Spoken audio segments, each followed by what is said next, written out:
Hey, I'm Maggie Nito, and we're here at Imagine Cinemas at the premiere showing of Star Wars Episode 1 in 3D. All right, we have Kevin here. Kevin, what did you think about the 3D? Ooh, not good.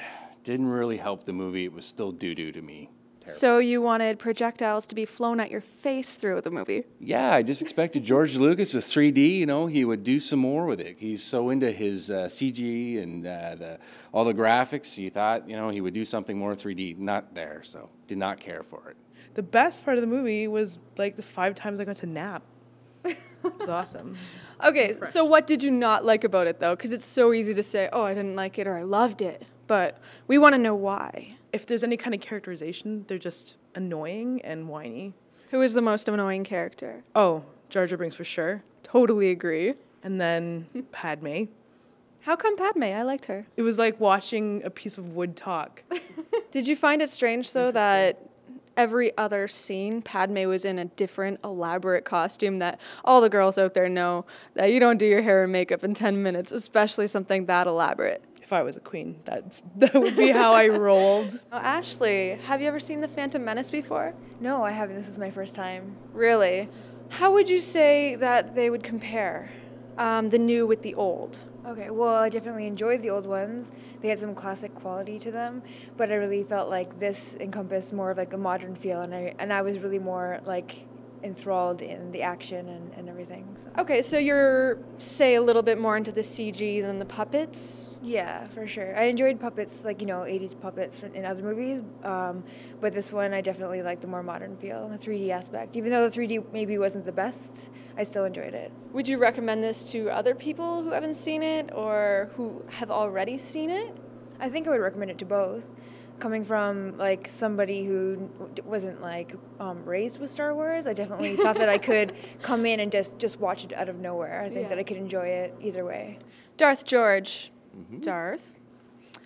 Did the movie get any better this time around or what? Actually, I was looking forward to seeing the movie because I hadn't seen it in so long. I think since it came on a DVD, it was a long time ago, that I liked it. Mm-hmm. And I was really looking forward to seeing it again, and then I forgot that the plot line is just so thin. Like, even the effects are great and everything else, and Darth Maul is the best lightsaber battle ever. The 3D was, I think they ran it through like a program, like you ever take a picture and you put it in Photoshop and go like, make it look old, and like it does it automatically. Like, that's kind of what it looked like. But yeah. It's sort of like Moonlighting or A-Team or something like that. You think you love this old TV show from your childhood, and then you watch it again, you're like, ugh. Well, I found with myself, too, I didn't find myself noticing the actual 3D other than just going back to watch Star Wars Episode 1 again in theaters, right? Yeah. I mean, it was nice to see it in the big screen. But beyond that, don't watch your DVD and don't watch this. The story was very thin, very flat.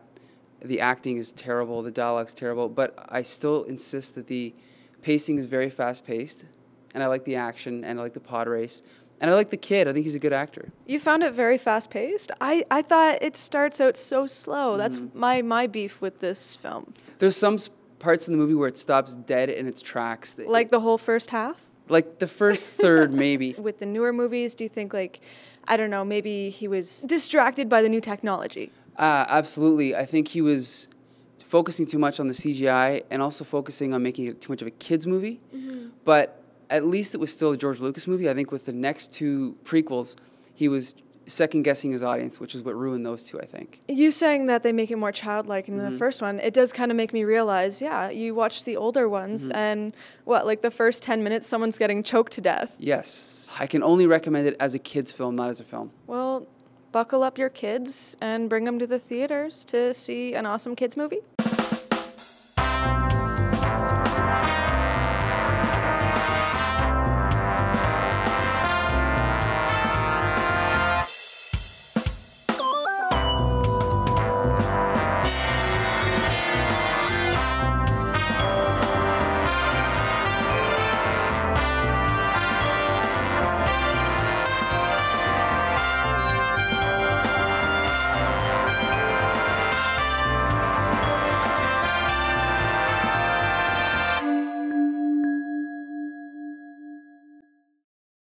Hello, Darth George. Hi.